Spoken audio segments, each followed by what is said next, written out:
Good morning 12th class. कैसे हो बच्चों? आई होप कि आप बहुत अच्छे होंगे। ठीक है, जो आज हमारा चैप्टर है वो न्यू चैप्टर है विकास। ठीक है, इवोल्यूशन।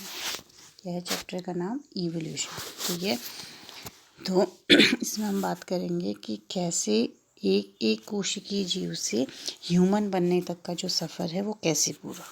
ठीक है, देखते हैं जैसे हम कि जैसे आपको पता है कि जो जैव विकास है वो कैसे हुआ। ठीक, जैसे आप इस चित्र में देख रहे हैं कि यहाँ पर क्या है, एक कोशिका है, यानी कि जैसे आपने पढ़ा है, संघ पढ़े प्रोटोजोआ टू कॉर्डेटा। ठीक है, तो उसमें क्या होता है, विभिन्न प्रकार के जीव जंतु एक कोशिकीय जीवों में धीरे धीरे उत्परिवर्तन के कारण बनते हैं। जैसे एक कोशिकीय जीव है, ठीक है, तो फिर इससे क्या है, यहाँ इधर को प्लांट्स बन रहे हैं। ठीक है, पहले कम विकसित प्लांट बन रहे हैं, फिर विकसित प्लांट बन रहे हैं। ऐसे यहाँ पर क्या हो रहा है कि धीरे धीरे जीवों का विकास हो रहा है और अलग अलग प्रकार के क्या हो रहे हैं, जीवों का निर्माण हो रहा है। ठीक है ना, तो ये क्या कहलाता है, हमारा जैव विकास। जैसे इस चित्र में भी देखेंगे आप कि जीवन का जो शुरुआत हुई थी वो एक पॉइंट से हुई थी। ठीक है, और इसमें देखिए आप विभिन्न प्रकार की वैरायटीज़ आपको दिख जाएंगी। प्लांट्स की भी बहुत सारी वैरायटीज़ हैं। ठीक है, एक ब्रांच से कुछ अलग जीव बन रहे, एक ब्रांच से कुछ अलग बन रहे। मतलब कहने का है कि एक कोशिकीय जीव से ठीक है, एक कोशिकीय जीव से बहुकोशिकीय, या कह सकते हैं कि मनुष्य बनने तक का जो सफ़र है वो क्या है, आपका जैव विकास है, यानी कि विकास है। ठीक है, जैव विकास क्या हुआ कि क्या हो रहा है, वातावरण में क्या होता है, क्रमिक परिवर्तन चलते रहते हैं, और वो जो क्रमिक परिवर्तन होते हैं वो जीवों में इतने धीरे धीरे होते हैं और वातावरण से वो क्या करते हैं, इंटरेक्ट करते हैं। तो उसी से क्या होता है, उनमें क्या आने लग जाती हैं, विभिन्नताएं आने लग जाती हैं। ठीक है, तो क्या हो गया, जैव विकास क्या हो गया, जीवों में धीरे धीरे होने वाले क्रमिक विकास को हम क्या कहते हैं, जैव विकास कहते हैं। ठीक है, जैसे इसमें देखिए, अब इसमें क्या बना है, देखिए चित्र बना हुआ है और डीएनए।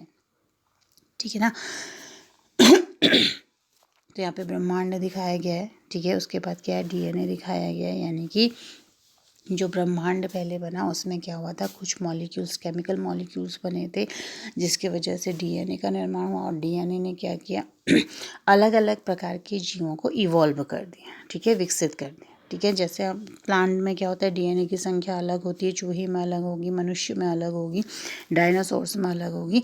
तो जो इवोल्यूशन का जो मेन क्या है, किसके कारण हो रहा है, डीएनए के कारण हो रहा है। डीएनए में भी कब हो रहा है, जब उसमें क्या आ रहे हैं, आपके उत्परिवर्तन आते हैं। ठीक है, आपने उत्परिवर्तन चैप्टर पढ़ लिया, तो उत्परिवर्तन क्या होते हैं, अचानक होने वाले परिवर्तनों को हम क्या कहते थे, उत्परिवर्तन कहते हैं। जब भी किसी जीव में क्या होता है, डीएनए के स्तर पर उत्परिवर्तन होता है, या डीएनए में कुछ ऐसा परिवर्तन हो जाता है जिसके वजह से वो जीव नए जीव में कन्वर्ट हो जाता है, तो उसको ही हम क्या कहते हैं, जैव विकास कहते हैं। अगर जैव विकास नहीं होता तो एक कोशिकीय अमीबा से मनुष्य बनने का जो सफ़र है वो कभी भी पूरा नहीं हो सकता था। ठीक है, तो इवोल्यूशन क्या हुआ कि एक कोशिकीय जीवों से विभिन्न प्रकार के जीवों का बनना क्या कहलाता है, इवोल्यूशन कहलाता है। जैसे इस चित्र में आप देख रहे हैं, हम बोलते हैं ना कि जो मनुष्य है उसका विकास किससे हुआ है, बंदरों से हुआ है। ठीक है, तो पहले क्या हुआ, बंदर से चिंपैंजी बना। ठीक है, चिंपैंजी भी 4 हाथ पाँव में ही चलता था, लेकिन धीरे धीरे उसमें ऐसे परिवर्तन हो गया कि वो खड़ा होकर चलने लग गया। तो खड़े होकर चलने से क्या हुआ, उसके हैंड फ्री हो गए, तो फल तोड़ना और अदर एक्टिविटीज़ हाथ से कर सकता था। ठीक है, और जो जानवरों की बैकबोन होती है वो इस तरीके से होती है, लेकिन ह्यूमन बीइंग की जो बोन होती है इस तरीके से होती है। ठीक है, तो इस तरीके की जो बोन होने का क्या फ़ायदा है कि जो ग्रेविटी है वो क्या करती है, उसको खड़े रहने में क्या करती है, हेल्प करती है। ठीक है, और जानवरों की जो होती है, जो चौपाई जानवर होते हैं उनकी क्या होती है, इस तरीके से होती है, तो वो खड़े होने में उनको दिक्कत होती है। ठीक है ना, तो इस तरीके से क्या हो गया कि चिंपैंजीज़ में क्या हुआ, कुछ परिवर्तन आए, और कुछ परिवर्तन के कारण वो धीरे धीरे क्या होने लगे, 2 पैरों में चलने लगे, और धीरे धीरे विकास की वजह से क्या हुआ, मनुष्य का क्या हुआ, विकास हुआ। तो ये क्या कहलाया, आपका जैव विकास या इवोल्यूशन। ठीक है, जैसे इस चित्र में हम देख रहे हैं कि क्या है, पहले क्या बना, बंदर है, फिर चिंपैंजीज में कन्वर्ट हो रहा है, फिर धीरे धीरे वो खड़ा हो रहा है, फिर वो क्या हो रहा है, उसने पत्थरों के हथियार बनाना सीखे, फिर औजार बनाना सीखे, भाला त्रिशूल, और फिर वो ह्यूमन बीइंग में कन्वर्ट हो गया। और आज का जो ह्यूमन है वो क्या है, वेल डेवलप्ड है, उसको सारी टेक्नोलॉजी का ज्ञान है। तो इस तरीके से इस चित्र में क्या दिखाया है कि इवोल्यूशन को धीरे धीरे वो किस तरीके से बढ़ता है वो दिखाया गया। तो इस चैप्टर में हमने ये पढ़ना है कि कैसे जीवन की उत्पत्ति पृथ्वी पर हुई और कैसे कैसे एक कोशिकीय जीव से मनुष्य तक का क्या हो गया, विकास हो गया। तो ये क्या हो गया, आपका इवोल्यूशन हो गया। ठीक है, अब देखिए जो सबसे पहले है वो है कि जो हमारी बिग बैंग थ्योरी, वो इसको क्या करती है, बताती है। कौन सी थ्योरी, बिग बैंग थ्योरी। ठीक है, ये इसको कह सकते हैं परिकल्पना। ठीक है, तो इसके अनुसार क्या है कि इसमें 3 लोग थे। ठीक है, एबिलेमेत्रे, ठीक है,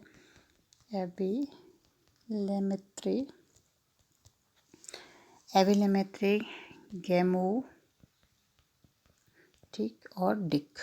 इन तीनों ने क्या कहा कि जो हमारी पृथ्वी थी या जो भी ब्रह्मांड बना वो कैसा था, पहले आग का गोला था। ठीक है, और पहले उससे भी पहले क्या रहा होगा, एक कॉस्मिक बादल।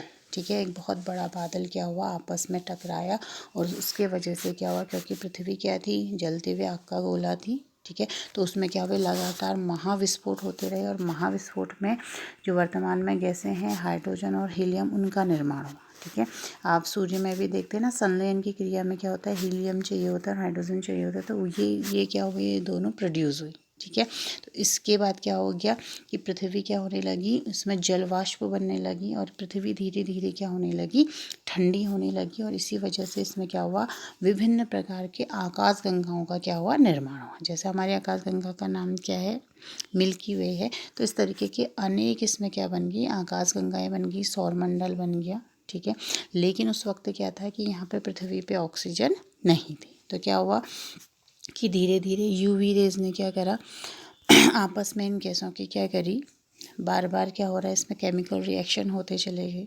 ठीक है, तो केमिकल रिएक्शन होने की वजह से क्या हो गया कि ये टूट गए। ठीक, तो इससे क्या हुआ, H2O का निर्माण भी हुआ, ऑक्सीजन का निर्माण भी हुआ। ठीक है, CO2 का निर्माण भी हुआ, और जो हमारी ओजोन गैस है उसका भी निर्माण हुआ। तो धीरे धीरे क्या हो गया, वायुमंडल बनने लगा। उसके बाद भी क्या था कि जो पृथ्वी थी वो फिर भी क्या थी, बहुत गर्म थी। ठीक है, तो धीरे धीरे क्या हुआ, लगातार उसमें क्या हुआ, जल वाष्प बारिश बन के क्या होने लगा, नीचे आने लगा, और पृथ्वी पे क्या थे, कहीं कहीं पे जो गड्ढे थे, इस तरीके से अगर हम पृथ्वी को देखें तो उसमें क्या थे, जगह जगह पे इस तरीके से गड्ढे थे, यहाँ पे यहाँ पे यहाँ पे इस तरीके से। तो जल वाष्प ने इन गड्ढों को क्या कर दिया है, भर दिया है, और जो हमारी पृथ्वी होगी कुछ इस तरीके से दिखने लगी। ठीक है, तो इस तरीके से माना जाता है कि यहाँ पर क्या बन गए, महासागर बन गए। जो गहरे स्थान थे वहाँ पर जलवाष्प इकट्ठा होती रही, और वो जलवाष्प के रूप में यानी कि महासागर के रूप में बन गई। ठीक है, तो हम मान सकते हैं कि जो हमारी जो पृथ्वी है, जो पृथ्वी की उत्पत्ति अगर हम बात करें, ठीक है, तो वो कितनी है, 20,000 करोड़ वर्ष पुरानी है। ठीक है, करोड़ वर्ष पुरानी है, और इसमें अगर हम जीवन की उत्पत्ति की बात करें तो जीवन की जो उत्पत्ति है वो है 400 करोड़ वर्ष पूर्व। ठीक है, जब पृथ्वी का निर्माण हुआ वो तो क्या है, 20,000 करोड़ वर्ष पूर्व। ठीक है, according to big bang theory. और अगर जीवन की उत्पत्ति की बात करें तो वो कैसी है, 400 करोड़ वर्ष पुरानी। ठीक है, तो 400 वर्ष करोड़ पुरानी सोचिए, अब इमेजिन कीजिए कि जो पृथ्वी पर जीवन रहा होगा, जो पहला मॉलिक्यूल बना, एक कोशिकीय जो मॉलिक्यूल बना वो कब बना, 400 करोड़ वर्ष पूर्व बना। ठीक है, अब इसमें भी क्वेश्चन आता है कि जो जीवन की उत्पत्ति हुई थी वो कैसे हुई। ठीक है, तो सबसे पहले इसमें एक थ्योरी दी गई, उसका नाम है स्पोर थ्योरी। ठीक है, स्पोर थ्योरी या सर्वबीजाणु थ्योरी। तो इसमें क्या हुआ, कुछ ग्रीक वैज्ञानिकों के अनुसार क्या हुआ कि ब्रह्मांड के जो और अनेक ग्रह हैं वहाँ से क्या हुए, स्पोर आए, और उन्होंने पृथ्वी पर क्या करा, जीवन की उत्पत्ति करी। ठीक है, ठीक है, आजकल तो ये थ्योरी मानी नहीं जाती, लेकिन कुछ जो ग्रीक दार्शनिक है या खगोल वैज्ञानिक लोग हैं वो इसको थोड़ा बहुत मानते हैं। ठीक है, उसके बाद जो थ्योरी आई वो है आपकी स्वतः जननवाद की थ्योरी। ठीक है, क्या है वो, स्वतः जननवाद, स्वतः जननवाद। ठीक है। यानी कि क्या हो रहा है कि इसमें कहा जा रहा है कि अगर आप कुछ कपड़े को, ठीक है, कुछ कपड़े में क्या कर दें, कुछ अनाज लपेट के रख दें, तो उससे क्या हो रहा है कि कुछ ही दिनों में, ठीक है, जैसे इस चित्र में देखिए आप, हमने क्या करा है कि एक शर्ट है, उसके अंदर हमने गेहूँ लपेट के रख दिया, तो ये बोल रहे हैं कि 21 दिन के बाद या 1 महीने बाद चूहों का निर्माण हो जाता है, ठीक है, या मक्खियों का निर्माण हो जाता है, या किसी भी विशिष्ट जीव का निर्माण इसके द्वारा हो सकता है, ठीक है। तो इस थ्योरी को भी नहीं माना गया। स्वतः जनन सिद्धांत को भी क्या कर दिया गया, डिस्कार्ड कर दिया गया, क्योंकि ऐसा तो हो ही नहीं सकता है कि स्वतः ही किसी चीज़ का जन्म हो जाए, ठीक है। तो इसके स्वतः जननवाद के सिद्धांत को जो खंडन किया वो किसने किया, लुई पाश्चर ने किया, ठीक है। किसने किया, लुई पाश्चर ने किया। उन्होंने कहा कि जब तक कोई जीव पहले से उपस्थित न हो तब तक वहाँ पर जीवन संभव नहीं है। तो इनके अनुसार क्या था कि जो जीवन है वो क्या होता है, पुराने जीव से ही क्या होता है, नए जीव का निर्माण होता है, नए जीव का निर्माण होता है। किससे, पुराने ही पूर्व उपस्थित जीवों से ही नए जीव का क्या होता है, उत्पत्ति होती है। तो इसके वजह से ये जो स्वतः जननवाद था ये क्या हो गया, इसका खंडन हो गया, ठीक है। अब क्या हुआ कि जो लुई पाश्चर थे उन्होंने अपने प्रयोग को सिद्ध करने के लिए क्या किया, एक एक्सपेरिमेंट किया, ठीक है। तो उस एक्सपेरिमेंट में उन्होंने क्या कहा कि उन्होंने क्या करा, पहले कुछ मीट के जो शोरबा बनाया उन्होंने उबाला, ठीक है, सूप को, और उन्होंने क्या करा कि उसको एक लेबोरेटरी में उन्होंने क्या करा, नीचे से क्या करा, गरम करा, और उस फ्लास्क के ऊपर एक एस शेप्ड, ठीक है, एस शेप्ड नलिका रख दी, और उसको बहुत दिनों तक ऐसे ही रखा। तो क्या था, जो हवा थी उसके थ्रू जो भी इसमें क्या आते थे, बैक्टीरिया, वायरस, फंगसेस आते थे, वो इसके अंदर प्रवेश नहीं कर पाते थे, और यहाँ पर क्या है, कोई भी नए जीव का क्या हुआ, निर्माण नहीं हुआ, ठीक है। फिर क्या हुआ कि उन्होंने क्या करा, कुछ दिनों बाद ये जो एस शेप्ड की जो ये नलिका इन्होंने लगाई हुई थी, इन्होंने इसको क्या कर दिया, तोड़ दिया। तो उन्होंने क्या देखा कि जब इस फ्लास्क का मुंह खुला ही रह गया है तो क्या हुआ कि बहुत सारे जो वातावरण में क्या है, वायरसेस प्रेजेंट है, वो इसके अंदर चले गए, और यहाँ पर क्या हो रहे हैं, कुछ बैक्टीरिया वगैरह क्या हो गए हैं, ग्रो करने लग गए, ठीक है। तो इस तरीके से इन्होंने क्या कहा कि अगर हम चीज़ों को खुला रखते हैं या उनको छोड़ देते हैं तो उसमें क्या होते हैं, बाह्य वातावरण में जो जीवाणु, विषाणु, कीटाणु हैं वो इसके अंदर जाते हैं और वहाँ पर को क्या करते हैं, डेवलप हो जाते हैं। इस तरीके से स्वतः जननवाद की जो परिकल्पना थी उसको इन्होंने क्या कर दिया, डिस्कार्ड कर दिया, नहीं माना। तो उसके लिए इन्होंने क्या कहा कि जब वो खुला होता है तो उसमें क्या होता है, अपने आप ही कीड़े मकोड़े उत्पन्न हो जाते हैं, लेकिन जब हम उसको क्या करते हैं, उबालते हैं और इस तरीके से एस शेप्ड नलिका लगाते हैं तो उसमें क्या है, वातावरण के जो सूक्ष्म कण हैं या जीवाणु, विषाणु हैं वो नहीं जा पाते हैं। और क्या इन्होंने क्या करा था, इसको उबाला था तो पहले जो उपस्थित जीवाणु, विषाणु होंगे वो क्या हो गए होंगे, मर गए होंगे। तो एस शेप्ड की वजह से वो अंदर नहीं जा पाते थे, और जाते भी थे तो आधे में रुक जाते थे। इस तरीके से इन्होंने, लुई पाश्चर ने क्या किया कि जो स्वतः जननवाद था उस थ्योरी को क्या करा उसका खंडन किया, और क्या कहा कि जीवोत्पत्ति अर्थात पूर्व जीवों से ही नए जीवों की क्या होती है, उत्पत्ति होती है, ठीक है। उसके बाद जो सिद्धांत आया है वो है आपका ओपेरिन और हॉल्डिन सिद्धांत, ठीक है। इन्होंने क्या करा, दो साइंटिस्ट थे, ओपेरिन, ठीक है। जो ओपेरिन थे वो कहाँ के थे, इंग्लैंड के थे, सॉरी रूस के थे, ठीक है। ओपेरिन कहाँ के थे, रूस के थे, और जो हार्लेन है वो इंग्लैंड के थे। दोनों साइंटिस्टों ने मिलकर क्या करा कि इन्होंने कहा कि जैसा आदिकाल का जो हमारा वातावरण रहा है, क्योंकि उसमें क्या थी, बहुत गर्मी भी थी और लगातार पृथ्वी क्या थी, आग का धधकता गोला थी, और उसके बाद क्या हुआ, जल वाष्पों का निर्माण हुआ और कुछ गैसेस बनी। तो पॉसिबल है कि जो रासायनिक संयोजनों से, ठीक है, इनका जो मेन वो था कि रासायनिक पदार्थों से ही क्या हुआ होगा, जीवों का क्या हुआ होगा, विकास हुआ होगा या जीवन की उत्पत्ति हुई होगी, ठीक है। तो इन्होंने क्या कहा कि जिस तरीके से हमारा जो प्राचीन माहौल था, ठीक है, तो उसमें क्या होगा, कुछ रसायन आपस में मिले होंगे और उन रसायनों ने क्या हुआ होगा, आरएनए, ठीक है, या प्रोटीन जैसे रासायनिक पदार्थों का क्या करा, उत्पन्न हुए होंगे, ठीक है, महासागर या सागर में उत्पन्न हुए होंगे, और उन्हीं के द्वारा क्या होगा, धीरे धीरे डेवलपमेंट के कारण एक कोशिकीय जीवों का उत्पत्ति हुई होगी, ठीक है। कब, 400 करोड़ वर्ष पूर्व, ठीक है। तो इस सिद्धांत को माना गया, लेकिन इसका भी क्या था, प्रूफ नहीं था। तो इसके बाद जो साइंटिस्ट आए थे वो कौन थे, मिलर थे, ठीक है। ये साइंटिस्ट कौन थे, SL मिलर थे, ठीक है। तो इन्होंने क्या करा, इन्होंने जो इन लोगों ने कहा था ऊपर, किसने, ओपेरिन और हाल्डेन ने, ठीक है, हाल्डेन ने, ओपेरिन और हाल्डेन ने क्या कहा था कि जो प्रारंभिक जैसा हमारा वातावरण था उसमें कुछ रसायन बने होंगे और उसी रसायनों से क्या हुए होंगे, जीवों में RNA, ठीक है, RNA या प्रोटीन, ठीक है, या अमीनो एसिड्स का निर्माण हुआ होगा, उसी से जीवन की उत्पत्ति हुई होगी, ठीक है।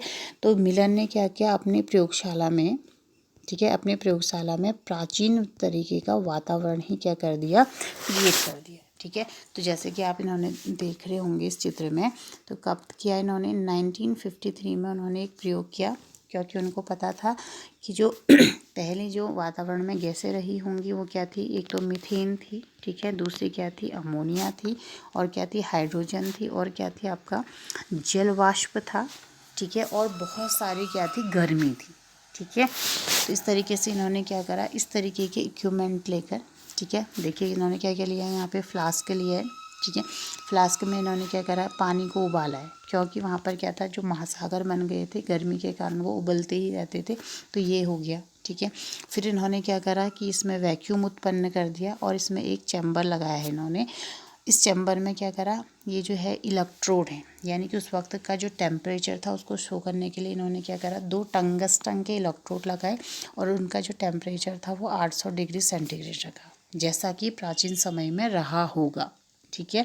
तो इस तरीके से इन्होंने क्या करा जो प्राचीन माहौल था उसको क्या करा, क्रिएट कर दिया लेबोरेटरी में, और उसमें इन्होंने देखा कि जो 18 दिन बाद है, ठीक है, 18 डेज़ के बाद इन्होंने क्या देखा यहाँ पर को, कि इनको क्या मिलते हैं यहाँ पर एमिनो एसिड्स मिलते हैं ग्लाइसरीन के रूप में, एलानिन के रूप में, ठीक है, और कुछ नाइट्रोजनी क्षार मिलते हैं। तो इन्होंने प्रूफ कर दिया कि जो किसने ओपेरिन और हाल्डेन ने जो सिद्धांत दिया था रासायनिक केमिकल्स के थ्रू ही जीवन की उत्पत्ति करी है, तो उसको मिलर ने क्या कर दिया, प्रयोगशाला के माध्यम से सिद्ध कर दिया, ठीक है। जैसे इसमें देखिए आप तो एक्सपेरिमेंट में क्या लिया इन्होंने, देखिए ये वाला तो हिस्सा क्या है, वैक्यूम उत्पन्न करने के लिए, ये जो हिस्सा है ये क्या कर रहा है, महासागर के थ्रू इस रूप ले रखा है, इसमें इन्होंने पानी रखा और इसको नीचे से क्या रखा, बार बार इसको क्या करते, उबालते रहे, ठीक है। और इस चैम्बर में इन्होंने क्या करा, जितनी भी प्राचीन गैसें थी उनको इसमें क्या कर दिया, इकट्ठा कर दिया और बाहर से क्या लगा दिया, इलेक्ट्रोड लगा दिया, और उसका जो टेम्परेचर था वो क्या था, 800 डिग्री सेंटीग्रेड था, ठीक है। और लगातार इस प्रोसेसिंग में क्या हो रहा है, देखिए यहाँ से क्या है, पानी की वाष्प लगातार उबलती जा रही है और यहाँ पर प्राचीन गैसें जो क्या हो रही है, आपस में क्या कर रही है, एक दूसरे से रिएक्ट कर रही हैं, और इलेक्ट्रोड लगा रखा है तो क्या है, हाई टेम्परेचर भी उत्पन्न हो रहा है। कहने का मतलब ये है कि ये जो इस एक्सपेरिमेंट इन्होंने किया, इसमें इन्होंने क्या करा, जो प्राचीन वातावरण में जो परिस्थिति रही होगी उन्होंने इसको क्या करा, अपनी लेबोरेटरी में वैसे ही एज इट इज़ किया। तो इन्होंने क्या देखा कि जो 18 डेज़ के बाद ये देखते हैं कि यहाँ पर क्या बने हैं, ग्लाइसरीन बना है, एलेनाइन बना है, ठीक है, यानी कि अमीनो एसिड्स बने हैं, कुछ नाइट्रोजनी क्षार भी बने हैं। तो इससे ये प्रूफ होता है कि जो जीवन की उत्पत्ति हुई थी वो किससे हुई थी, रासायनिक पदार्थों से हुई थी, ठीक है बच्चों। तो मिलर के अकॉर्डिंग क्या हो रहा है मिलर ने क्या किया कि ओपेरिन और हाल्डेन के कहने के अनुसार ही क्या करा, लेबोरेटरी में ऐसा माहौल क्रिएट कर दिया जो कि हमारे कब था, 20,000 वर्ष पूर्व क्या हुआ था, बहुत आग, पृथ्वी हमारे क्या थी, पूरा ब्रह्मांड ही धधकता आग का गोला था, धीरे धीरे पृथ्वी ठंडी हुई, तो फिर हमने माना कि 400 करोड़ वर्ष पूर्व, ठीक है, 400 करोड़ वर्ष पूर्व जीवन की उत्पत्ति थी। वो कैसे हुई, तो ये मिलर ने उसको क्या करा, जैसे प्राचीन वातावरण था वैसा ही अपने लेबोरेटरी में उसको क्रिएट किया, और एट द लास्ट उन्होंने देखा कि इसमें क्या क्या बन रहे हैं, ग्लाइसिन बन रहा है, ग्लाइसिन बना है, ठीक है, एलेनाइन बना है, अमीनो एसिड्स बने हैं, तो क्या है, रासायनिक पदार्थ बने हैं। और इससे ये प्रूफ होता है कि रासायनिक पदार्थों से ही क्या हुआ है, धीरे धीरे जीवन की क्या हुई है, उत्पन्न हुआ है, ठीक है। और अब क्या माना जाता है कि जो प्रथम कोशिका जो पृथ्वी पे बनी होगी, ठीक है, जो प्रथम कोशिका पृथ्वी पे बनी होगी वो कब बनी होगी, 20 करोड़ वर्ष पूर्व बनी होगी, ठीक है। पहले तो क्या बना, जो 400 वर्ष करोड़ की बात कर रहे हैं वहाँ पर तो क्या बने थे, केवल रासायनिक परिवर्तन बने थे। फिर वो रासायनिक परिवर्तनों में भी क्या रहा होगा, आपस में उनमें नए नए संयोजन बने होंगे। उन नए संयोजनों से क्या बना होगा, आरएनए बना होगा, ठीक है, प्रोटीन बना होगा, एमिनो एसिड्स बने होंगे।